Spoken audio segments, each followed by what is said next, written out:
¿Qué tal, queridos jóvenes de la Asociación de Grijalva? Es un placer continuar con ustedes en esta actividad tan interesante. En este momento voy a compartir con ustedes un taller de historia denominacional y como saben el tema de la historia es muy atractivo para todos nosotros. Uno de los aspectos que es más necesario quizás en este tiempo es saber de dónde venimos. Si nosotros no sabemos de dónde venimos, no vamos a saber a dónde vamos.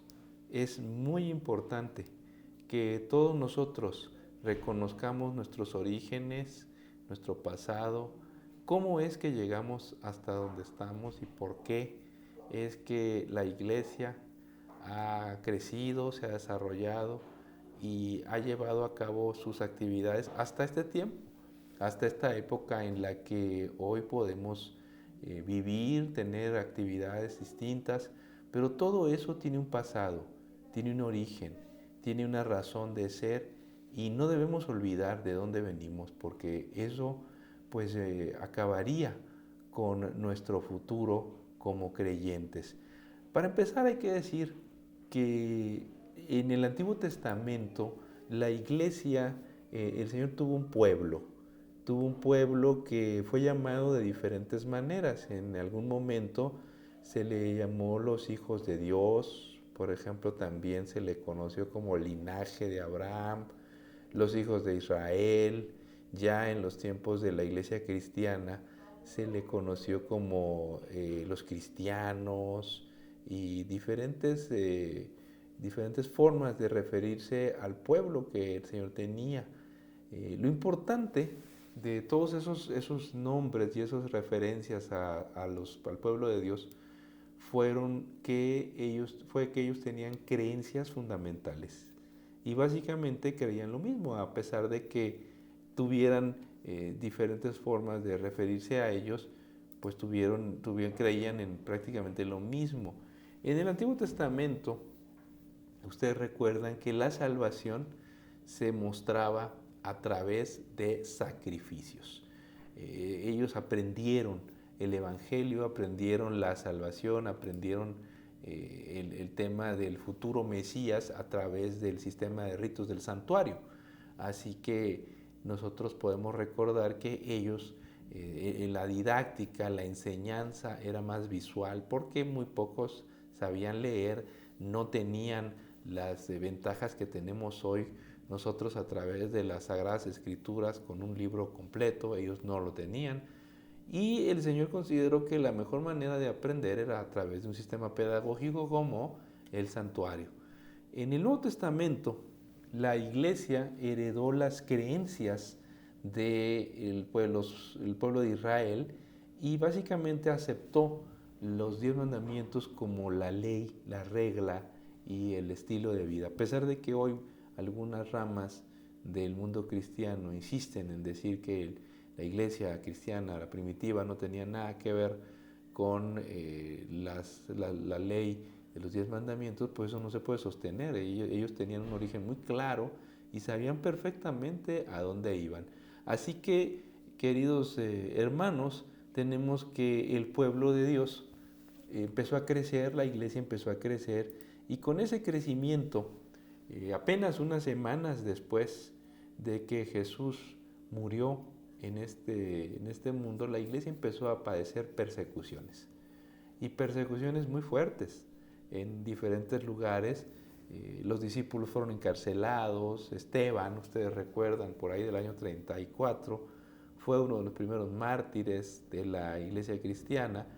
Y a medida que el cristianismo se iba difundiendo a través del Imperio Romano e iba entrando en contacto con el paganismo, los seguidores de Jesús eran encarcelados, torturados y a veces asesinados por diferentes autoridades, algunos personajes de poder o incluso algunos líderes de ciertas tendencias religiosas de la época. Quizás una de las etapas más duras de la iglesia de estas persecuciones fueron las que llevaron a cabo las autoridades romanas. Los romanos tenían algunas prácticas. Una de ellas era el culto al emperador, que se empezó a desarrollar mucho por aquel entonces y que pues le golpeó directamente a los cristianos, quienes pues no aceptaban eso. Así que pues ellos eran llevados y torturados y fastidiados por esta creencia. Entre otras cosas, había persecuciones también para judíos, había persecuciones para cristianos, pero a los cristianos les iba mal porque luego los confundían con judíos por el hecho de que también guardaban el sábado. Y las primeras persecuciones para los cristianos las menciona John Fox ahí en su libro El libro de los mártires. Y por ejemplo, Nerón del año 64 al 68 llevó a cabo una persecución terrible. Luego tuvimos a Domiciano del 81 al 89, Trajano del 104 al 117, Marco Aurelio durante todo su reinado del 161 al 168, Septimio Severo del 200 al 211, Maximinio el Tracio, todo su reinado que fue del 235 al 237, Decio también todo su reinado 249-251, Valerio 253 al 260 al 257, perdón, al 260, Aureliano, otro que persiguió a la iglesia de 274-275, Diocleciano 303-305 y Galerio del 306 al 311. Si ustedes se fijan, no siempre hubo persecuciones. Hubo, estos 300 años las persecuciones fueron bastante marcadas por épocas, dependiendo del emperador. No todos los emperadores persiguieron a la iglesia, pero sí hubo algunos muy crueles, bastante despiadados con el pueblo de Dios. Y durante los primeros siglos de nuestra era, el cristianismo se extendió por el Imperio Romano a través de los discípulos y los creyentes. Curiosamente, el Evangelio fue llevado a diferentes sitios, desde los más cercanos hasta los más remotos, por dos tipos de personajes: los soldados y los comerciantes cristianos. Soldados, muchos soldados del propio Imperio Romano se convirtieron al cristianismo, y por otro lado los comerciantes también se convirtieron al cristianismo, y estos dos sectores van a ser muy importantes en la predicación del Evangelio a lo largo del Imperio Romano.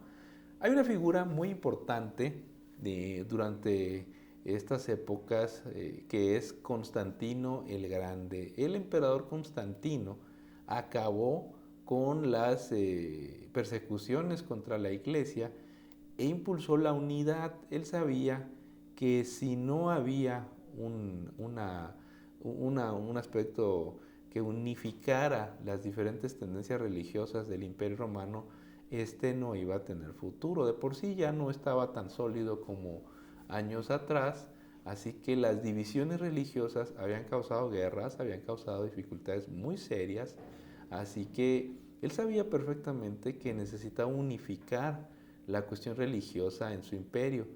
Y paradójicamente el pueblo de Dios, la iglesia cristiana, que había sido perseguida durante tantos años, de pronto se encuentra con un emperador que se convierte al cristianismo y empieza a darle mucha fuerza a la iglesia y hace del cristianismo la religión oficial del Imperio Romano. Imagínense nada más, de ser perseguidos, ahora resulta que son la religión oficial.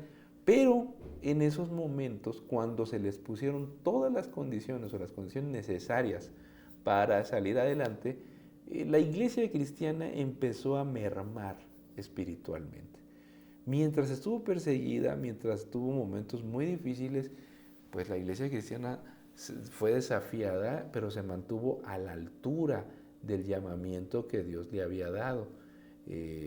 Para poder ser la iglesia del Imperio Romano, pues hubo que fusionarse con el paganismo y empezaron a entrar a la iglesia prácticas pues que no tenían nada que ver con el origen de la iglesia cristiano, sino que tenían que ver pues con prácticas y situaciones del imperio, del paganismo, como por ejemplo el tema del celibato, de las diferentes dioses que había, deidades paganas.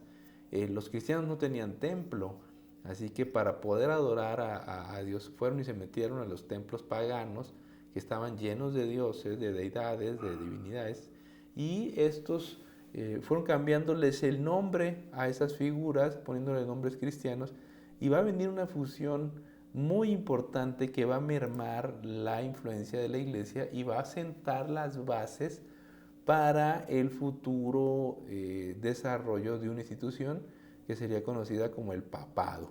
Es decir, la iglesia perdió el rumbo y se convirtió en un aparato de poder muy importante, cada vez más importante, y pues necesitaban una cabeza política. Esa cabeza política va a ser pues el obispo de Roma, en este caso el papado. Sin embargo, dice Elena White que hubo lugares que no se infectaron con el paganismo. Dice, por ejemplo, el conflicto de los siglos, página 66. En todas las edades hubo testigos de Dios, hombres que conservaron su fe en Cristo como único mediador entre Dios y los hombres, que reconocían la Biblia como única regla de su vida y santificaban el verdadero día de reposo. Es decir, el paganismo de la iglesia no entró, de acuerdo con Elena White, a todos lados. Dice, por ejemplo, ella habla de Gran Bretaña y habla de algunas regiones de África Central. No alcanzó a tomar fuerza en esos lugares, y de alguna manera hubo hombres y mujeres que siguieron manteniendo el cristianismo primitivo como lo habían enseñado los apóstoles, y en realidad de eso sabemos muy poco. No tenemos tantas pruebas históricas, salvo algunas referencias de Elena White, pero la historia no podemos comprobarlo con otras fuentes históricas. No obstante, dice la misma Elena White que se trata de una historia que está escrita en el cielo, y aunque ocupe un escaso espacio entre las crónicas humanas en el cielo, pues sí se reconoce a estos personajes. Ahora, ¿por qué no conocemos mucho de estas hermanos que se mantuvieron fieles a Dios? Porque sigue diciendo Elena White en el conflicto de los siglos que Roma ordenó destruir cualquier escrito de personas o ideas que estaban en contra de sus postulados, así que también se encargó de acabar con todo aquello que denunciase su intolerancia a los opositores. O sea, ¿qué dice Elena White? Que el mismo Papa ordenó destruir cualquier tipo de oposición en su contra. Luego tenemos al movimiento Pataria, ¿no? El movimiento Pataria fue una corriente entre los siglos 1056 y 1057 que surgió en Milán, bajo el liderazgo de Arialdo, que era un diácono, y ellos fueron líderes excomulgados porque pues trataban de denunciar la corrupción dentro de la iglesia, del arzobispo de la ciudad, y fueron torturados, fueron llevados a excomulgados, pero las protestas permanecieron ahí. Por ejemplo, Arialdo denunciaba pues que los cargos religiosos se vendían, decían que algunos sacerdotes tenían sus concubinas, y pues le fue bastante mal con las autoridades. Luego tenemos a los Passagiere, que también se mencionan en la historia de la iglesia, un grupo que apareció en Lombardía a finales del siglo XII, y ellos impulsaban los 10 mandamientos. Miren qué interesante, ¿no? Impulsaban los 10 mandamientos, incluyendo la observancia del sábado. Así que, y buscaban una alimentación de acuerdo con Levítico 11. Así que estos Passagiere, su nombre viene del italiano que quiere decir aves de paso, por alguna razón estuvieron enseñando varias doctrinas interesantes. Otro grupo que impulsaba el estudio de la Biblia eran los cátaros, también llamados albigenses, que significa los puros, y albigense viene de Abi, uno de los principales territorios ahí de Francia, así que aparecieron durante el siglo XI también en Lombardía, se extendieron por Europa Occidental, y ellos criticaban también la situación de la iglesia, de cómo la iglesia había ido perdiendo poder moral y se había ido contaminando con algunas prácticas como la corrupción, y pues ellos usaban las escrituras, la palabra de Dios, criticaban la riqueza y el poder de la iglesia y rechazaban al clero. Entonces también fueron una influencia importante en algunas regiones de Europa en aquel tiempo. Y pues vamos a llegar hasta Pedro Baldo. Pedro Baldo, que va a ser el impulsor por ahí de los años 1177, eh, va, va a liderar a los famosos valdenses que llevan el nombre, el apellido de él, Pedro Baldo, y pues el grupo empezó a crecer, fueron conocidos como los hombres pobres de Lyon o los pobres del espíritu, y pues ellos buscaban una reforma espiritual en su seno, ellos querían predicar, pidieron permiso para predicar, y pues el Papa y los clérigos los consideraron laicos ignorantes, que pues no, ¿cómo iban a predicar? Así que les negaron el permiso de predicar. Eso no les gustó a Pedro Baldo y sus seguidores, y consideraron que era una especie de señal de Dios para rechazar los postulados del Vaticano. Así que ellos dijeron que pues cómo no iban a predicar, claro que iban a predicar aunque no les dieran permiso, y Pedro Baldo empezó a predicar entre la gente, y él quiso impulsar a pues varios de sus seguidores a que predicaran la palabra de Dios, y así fue como nacieron. Pues claro, los excomulgaron más adelante, pero ellos en sus prácticas, por ejemplo, más extraordinarias estaba la memorización de porciones de la Biblia. Como era muy peligroso traer una Biblia en mano, ellos tenían alguna especie de escuelas o de lugares donde se daban instrucción a jóvenes, sobre todo jóvenes, donde se aprendían porciones de la Biblia para poderla recitar por partes, o incluso libros de la Biblia completitos se los aprendían, y la mayoría de ellos era comerciante, así que ofrecían los productos, pero también ofrecían la palabra de Dios para que la gente aprendiera, y cuando pues no la llevaban, recitaban porciones de las escrituras y la gente se quedaba impactada con los valdenses. Después tenemos a John Wycliffe o Juan Wycliffe, uno de los grandes impulsores de la reforma, ya vamos llegando a la reforma protestante. Él pues es de origen británico, nació ahí cerca de la villa de Wycliffe, en Yorkshire, en Inglaterra, y él hizo de la Biblia, de las Escrituras, el centro de su pensamiento. Además, él podía entender los idiomas antiguos, los idiomas en que fue escrita la Biblia, el hebreo y el griego, así que él dijo que él iba a usar sus conocimientos para proclamar las Escrituras. Y de acuerdo con él, la Biblia debía ser la autoridad en materia de fe, así que cada cristiano debía tener la oportunidad de leerla, de acceder a ella sin necesidad de clero. Esta declaración es muy revolucionaria, es decir, es sumamente importante. Hoy nosotros podemos acceder a la Biblia, pero acuérdense que ellos no podían. Era muy difícil acceder a una Biblia, y si podías acceder te la tenía que enseñar el clero. Todavía siguen diciendo lo mismo, ¿eh? Todavía siguen diciendo lo mismo, eso no ha cambiado. Sin embargo, Wycliffe dijo que no, que la gente tenía que tener acceso, y uno de sus seguidores, una persona que va a conocer las ideas de Wycliffe, que va a ser muy influido por ellas va a ser Juan Hus, allá en el centro de Europa, en Praga, que hoy es capital de la República Checa.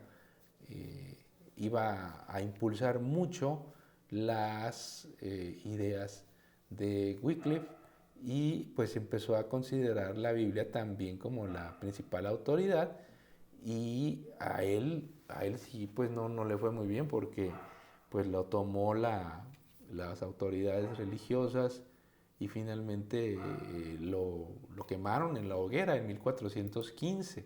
Uno de los colegas de él, colaboradores, fue Jerónimo de Praga, Jerónimo de 1360 nace en 1365, y él fue muy influido por Hus, así que él tuvo mucha amistad con Hus, pero por alguna razón, en algún momento fue cuestionado y colaboró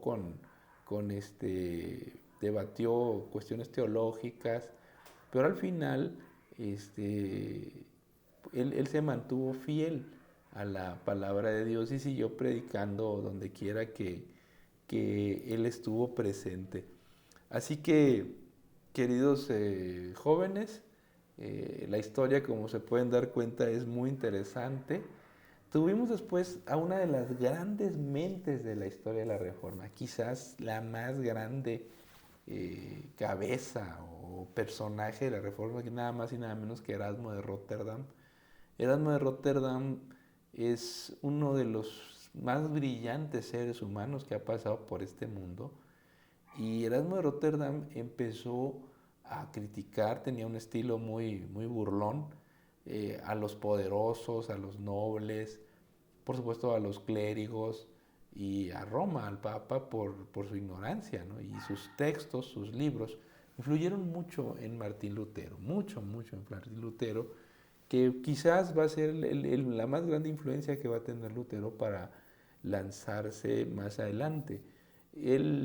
Una de las grandes aportaciones de Erasmo de Rotterdam, que era partidario del humanismo, fue aquella famosa frase que tenían los humanistas: a las fuentes, ¿no? Hay que ir a las fuentes del texto. Y Erasmo y varios humanistas impulsaron mucho la necesidad de leer la Biblia en los idiomas que había sido escrita. Erasmo fue personalmente un gran erudito de los idiomas bíblicos, y él va a ser uno de los personajes que va a reunir manuscritos griegos para conformar el Nuevo Testamento, los textos, los manuscritos griegos del Nuevo Testamento, y va a ser uno de los primeros Nuevos Testamentos griegos, que fue la base de las futuras versiones de las Escrituras. Y pues finalmente llegamos a Martín Lutero. Martín Lutero, que es sin duda, como dice Elena White en El conflicto de los siglos, pues el gran lucero de la Reforma Protestante, la gran figura de la Reforma Protestante, que en 1517, el 31 de octubre, según cuentan los historiadores, pues va a levantar su voz en contra de los abusos de Roma, de la venta de indulgencias, y va a clavar en la puerta de la iglesia de Wittenberg las famosas 95 tesis. Eso va a dar un golpe tremendo en Europa, porque Lutero, además de ser un gran predicador, escribía muy bien. Y los libros de Lutero y la reciente creación de la imprenta van a inundar algunas regiones de Europa, y las críticas de él hacia Roma a través de las 95 tesis, que estaban muy bien escritas, van a impactar mucho a Europa occidental.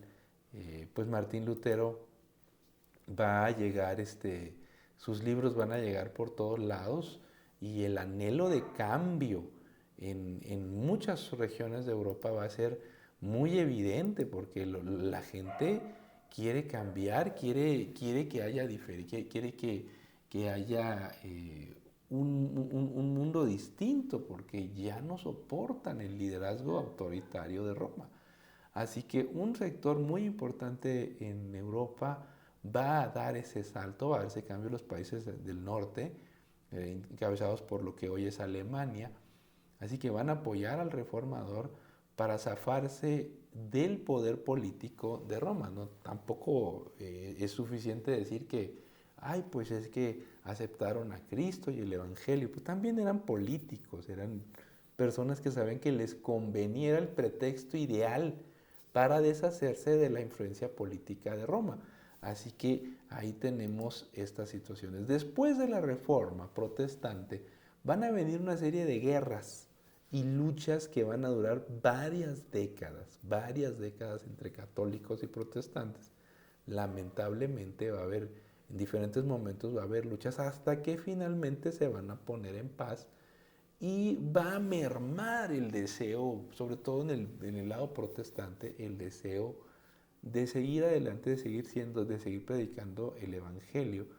Pero va a haber un sector muy importante de creyentes que va a querer ejercer su fe de una manera más libre y hartos de persecuciones y de guerras en Europa, van a decidir trasladarse al otro lado del Océano Atlántico para fundar una nueva Canaán, la Canaán americana. Así que varias iglesias con todo y pastor van a llenar barcos y se van a ir hacia las costas de Norteamérica. Ese va a ser uno de los grupos más importantes que va a fundar la sociedad estadounidense y que hasta el día de hoy Estados Unidos es un país formado por dos sectores muy marcados. Uno de ellos es el sector liberal y el otro es el sector religioso, que hasta el día de hoy siguen siendo muy influyentes en la sociedad de los Estados Unidos. Así que esa base religiosa protestante que va a llegar a Estados Unidos va a tener dos reavivamientos muy importantes en Inglaterra y en Estados Unidos y posteriormente van a ser la base para la formación y el impulso de varias iglesias protestantes, entre ellas la Iglesia Adventista del Séptimo Día. Pues como estábamos comentando, la iglesia en Europa empezó a desarrollar diferentes situaciones que fueron desanimando a los cristianos para quedarse en el viejo continente y buscar alguna forma de libertad en el nuevo continente. Esta es la época de una tremenda intolerancia, por ejemplo, la famosa Inquisición, que en España fue la que más influencia tuvo. Por un lado, se habla de la Inquisición de una manera desmedida y por otro lado, se le trata de ocultar ni una cosa ni otra. Y algunos historiadores consideran que en España hubo alrededor de 10.000 víctimas que murieron a manos de la Inquisición. Por supuesto hubo muchos más torturados. Aquí en México, por ejemplo, tuvimos Inquisición. Aquí en el Palacio de la Inquisición, el Palacio de la Inquisición todavía existe, ahí en la Plaza de Santo Domingo. Y en Oaxaca también tenemos algunas zonas donde hubo Inquisición, en Colombia, por supuesto en España, en Sevilla, en Valladolid, varios lugares hubo autos de fe. La celebración de un auto de fe era todo un evento, ¿eh? Era más o menos como lo que hoy equivale a una final de fútbol. Es decir, la gente se emocionaba mucho. A una ciudad pequeñita llegaban hasta 200.000 visitantes para observar el auto de fe, que no era otra cosa que la quema de gente pues que había sido condenada por la Inquisición. Pero cuando uno participaba de un auto de fe, demostraba su lealtad a la iglesia. Así que para una ciudad que se celebrara un auto de fe era un verdadero honor. Imagínense nada más, imagínense, porque esa ciudad pues mostraba que era leal a la iglesia. Uno de los acontecimientos más brutales del siglo XVI en cuestiones de luchas religiosas fue la noche de San Bartolomé. que se llevó a cabo el 23 de agosto de 1572, que fue una mortandad, un asesinato de muchos protestantes a manos de católicos impulsados por los clérigos, y pues que le costó la vida a un buen número de personas. Durante varios días los estuvieron buscando, los estuvieron siguiendo, hasta que pues finalmente pues lo mataron a un buen número ahí en Francia. Estas cosas y otras impulsaron a varias iglesias, sobre todo las persecuciones, a buscar un territorio donde pudieran ellos ejercer su fe libremente. Y cuando empezaron a llegar noticias de una nueva tierra en Norteamérica, pues se organizaron, tomaron barcos, iglesias completas con todo y el pastor, se dirigieron a las costas de Estados Unidos para formar parte de esta nueva nación, de los Estados Unidos. Y ahí empezaron a impulsarse, empezó a crecer el impulso y el deseo de predicar el Evangelio. Los primeros colonos, un sector de los primeros colonos que llegaron a Estados Unidos, pensaban que Estados Unidos era la Canaán americana y que era una tierra donde ellos iban a formar una especie de nueva Jerusalén, ellos eran el pueblo elegido y cosas de esas. Hasta el día de hoy, un sector de los estadounidenses lo cree eso, ¿no?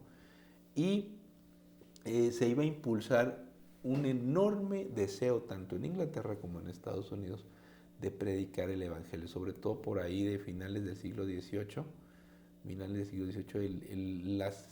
el gran terremoto de Lisboa, algunas situaciones que estaban pasando en el mundo, impulsaron a muchas iglesias o más bien a líderes religiosos, a promover el tema de la evangelización en el mundo. Fue así como salieron misioneros a predicar en África, a predicar en la India, a predicar en China, lugares donde pues tradicionalmente no había tantos cristianos, y pues varios de ellos dieron sus vidas. Y en ese contexto empezó a crecer el adventismo, la idea de que Jesús iba a volver en algún momento entre algunos sectores del cristianismo protestante de los Estados Unidos.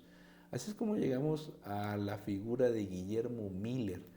Guillermo Miller pues era un caballero, un hombre que nació en 15 de febrero de 1782 y desde pequeñito adquirió las famosas ideas del deísmo.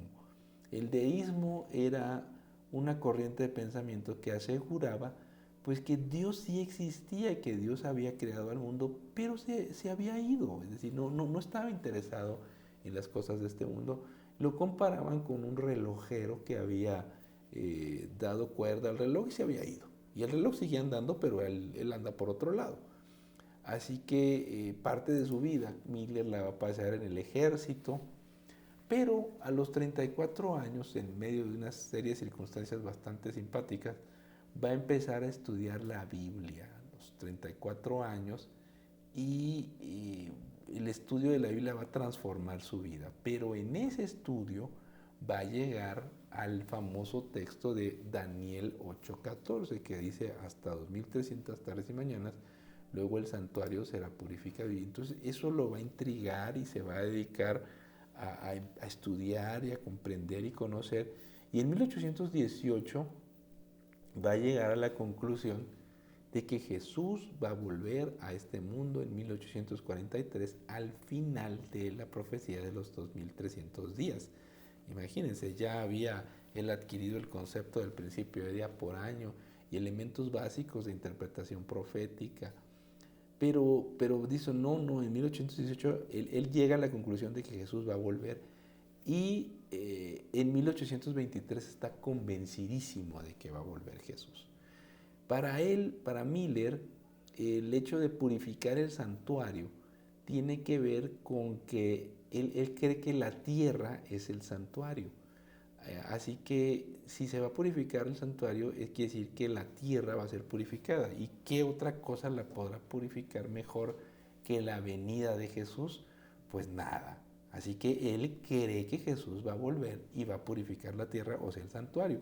Y entonces va a unir estas dos ideas, la idea de la purificación del santuario con la venida de Jesús, y va a creer que Jesús va a volver en 1843. Originalmente va a dar esa fecha. Pero resulta que Miller no quiere predicar, no quiere salir a predicar, hasta que en 1831 uno de sus sobrinos, él está orando ahí en el jardín de su casa, según cuenta, y uno de sus sobrinos le va a decir, oiga tío, él está diciendo a Dios, Señor, ¿qué hago? ¿Qué hago? Y una voz le va a decir, ve y dilo al mundo. Señor, pero yo no voy, a mí me da pena salir a predicar, haz que me inviten.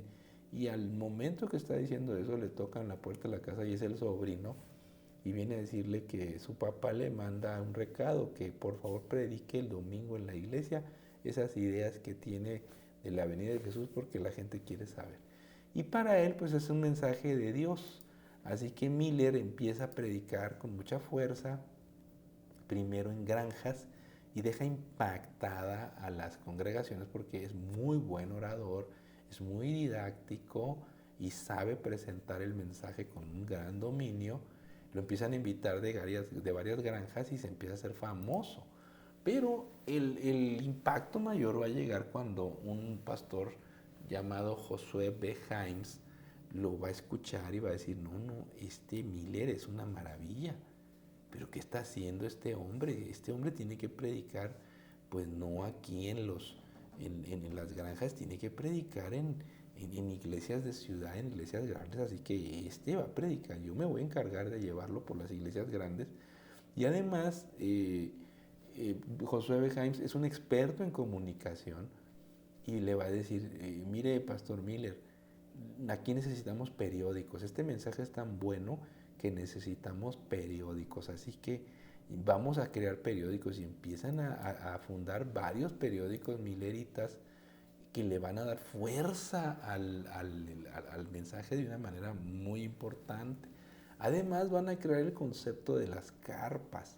Ya no caben en los auditorios, en las iglesias donde se reúnen, y entonces Josué B. Himes va a decir, miren, vamos a instalar una carpa cerca de la ciudad y cerca de la vía del tren para que la gente pueda llegar, y vamos a pasar de jueves a domingo estudiando la palabra de Dios.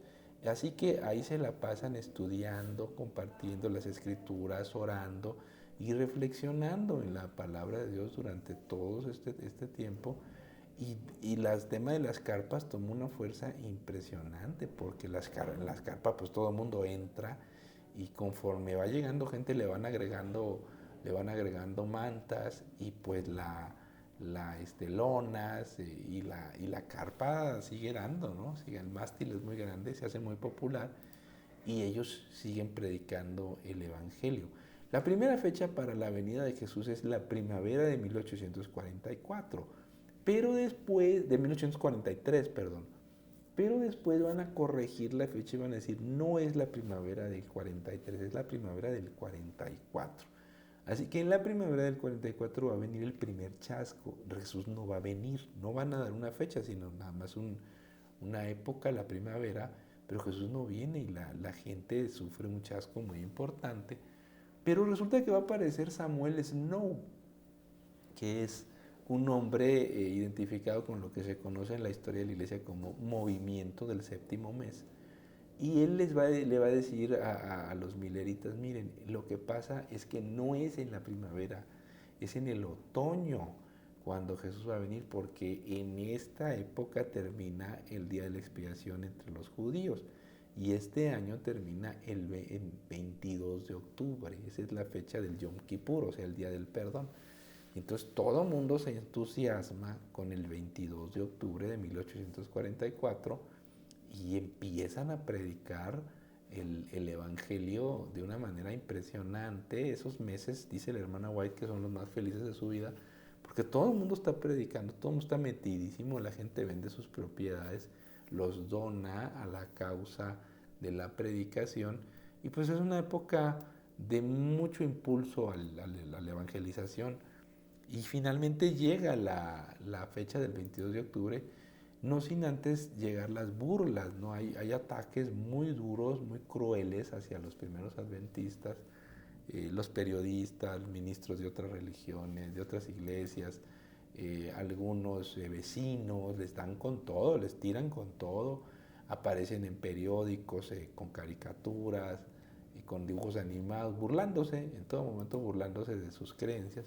Pero también hay hechos muy dramáticos, como los del pastor Fitch, que una semana antes del 22 de octubre tuvo que bautizar a un hermano que insistió en que pues él quería bautizarse, hacía mucho frío, así que él va a ser bautizado en un agua muy fría. El pastor va a pillar una gripe terrible que al final pues va a llevarlo a la muerte, no va a morir a causa de esto, y pues la familia va a decir no pasa nada, la próxima semana va a resucitar Miller, así que digo, va a resucitar el pastor Fitch, pero pues imagínense, no resucita, no regresa a Jesús. Es un momento brutal para varias familias en aquella época, en aquel momento.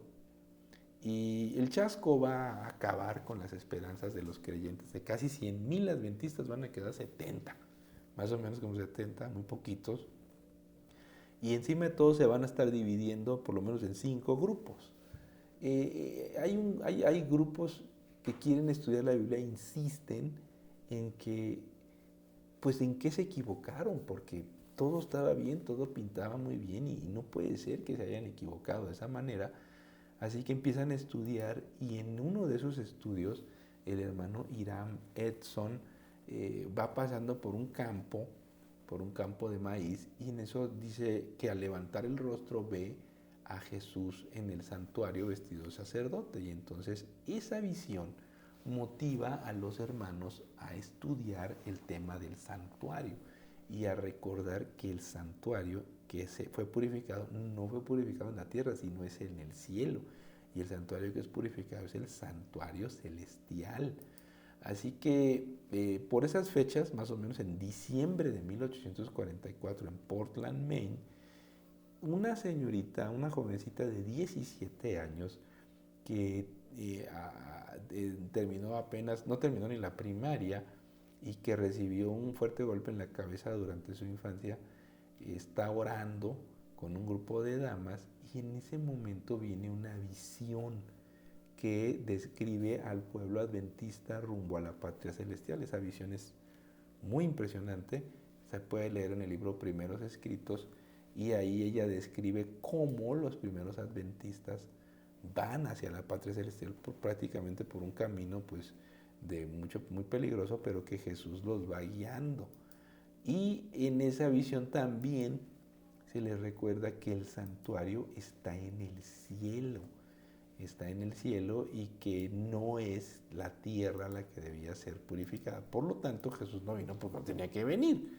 El problema fue la interpretación que se le dio al tema del santuario. Así es como van a ser el movimiento adventista, y poco a poco va a ir adquiriendo líderes que van a ser las cabezas de la futura iglesia adventista, como va a ser Elena White, la jovencita que recibe la visión en 1844 y que pues va a ser aceptada como profeta, porque va a recibir cada vez más visiones, va a escribir muchos libros, va a escribir varios libros.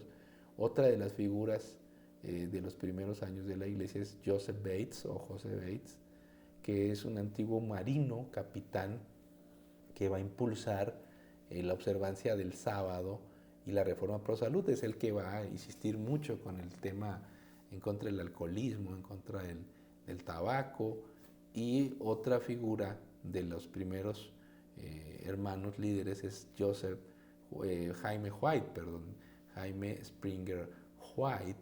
Este hombre va a ser brillante, él va a ser el esposo más adelante de Elena White, van a formar una familia, pero Jaime White, una verdadera figura de liderazgo, va a ser un autor, fíjese nada más, va a ser escritor de artículos, de libros, va a ser editor, va a fundar las primeras revistas de Present Through y Advent Review and Herald, la revista por excelencia de la Iglesia Adventista. Además va a ser el director de la editorial, de la primera editorial adventista, Review and Herald, y de la Pacific Press. Él va a fundar las dos. Y por si fuera poco va a ser presidente de la Asociación General. Un hombre que se dedicó de lleno a la iglesia, dio su vida por la iglesia. Otra figura va a ser John Nevis Andrews, un hombre que va a ser considerado como el autor más destacado de su época, una cabeza brillante, un erudito, que va a tener una capacidad impresionante para los idiomas, por ejemplo, para el estudio de la Biblia, y va a ser el primer misionero adventista en el mundo oficial en 1874. Antes hubo otro, pero no fue oficialmente enviado por la iglesia. John Byington va a ser el primer presidente de la Asociación General en 1863, primero los presidentes, y poco a poco la iglesia se va a ir organizando.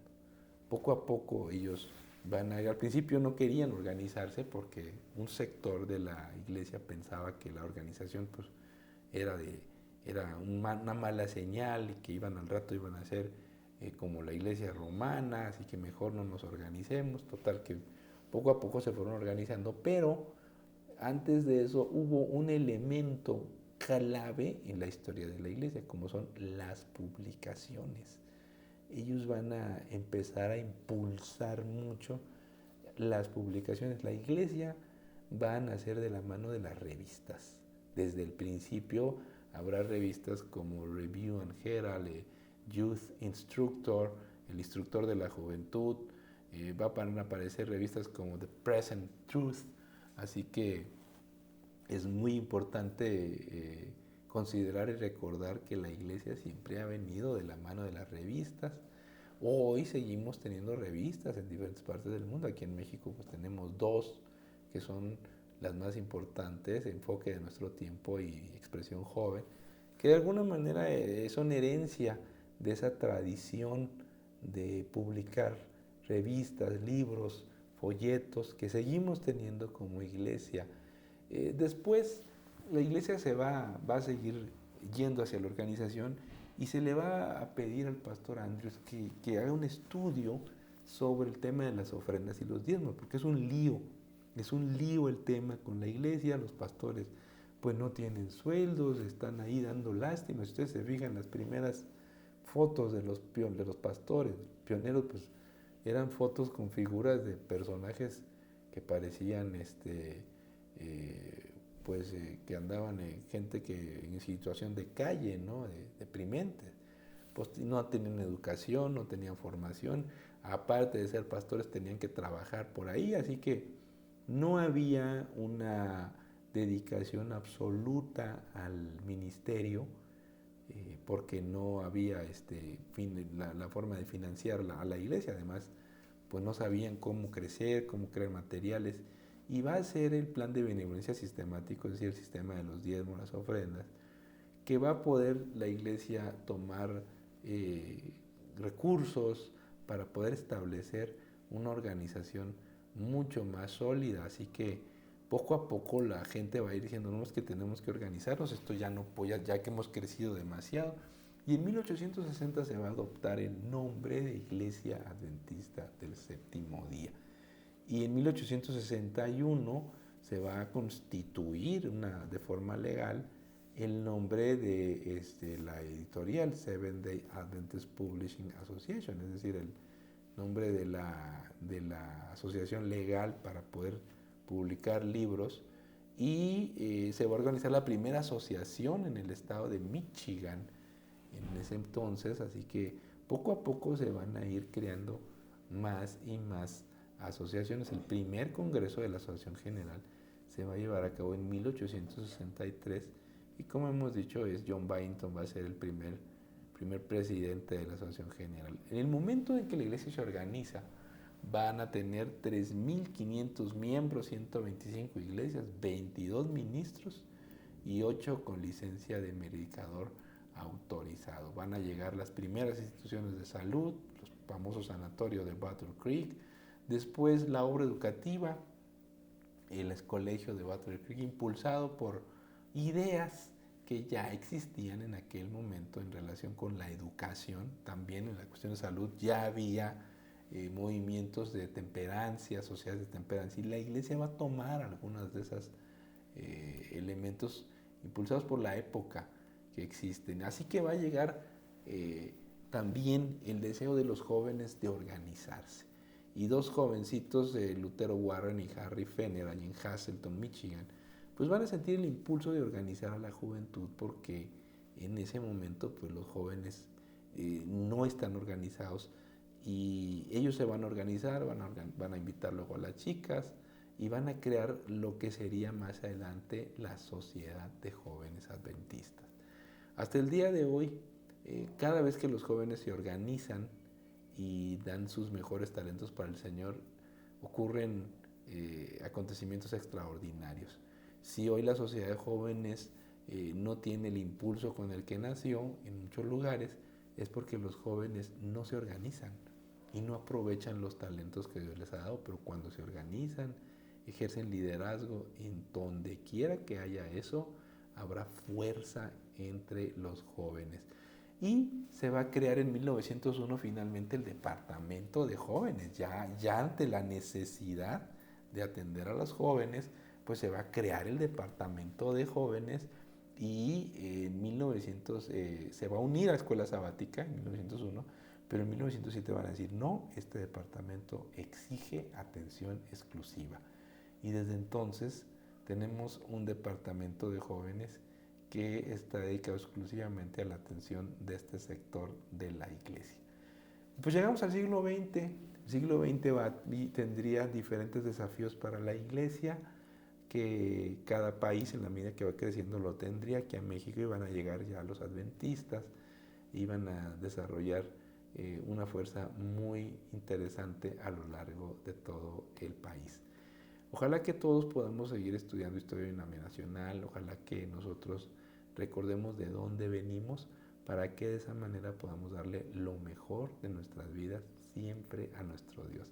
Gracias por haber participado en este taller, ojalá que esta información les haya sido de bendición. Que Dios les bendiga a todos.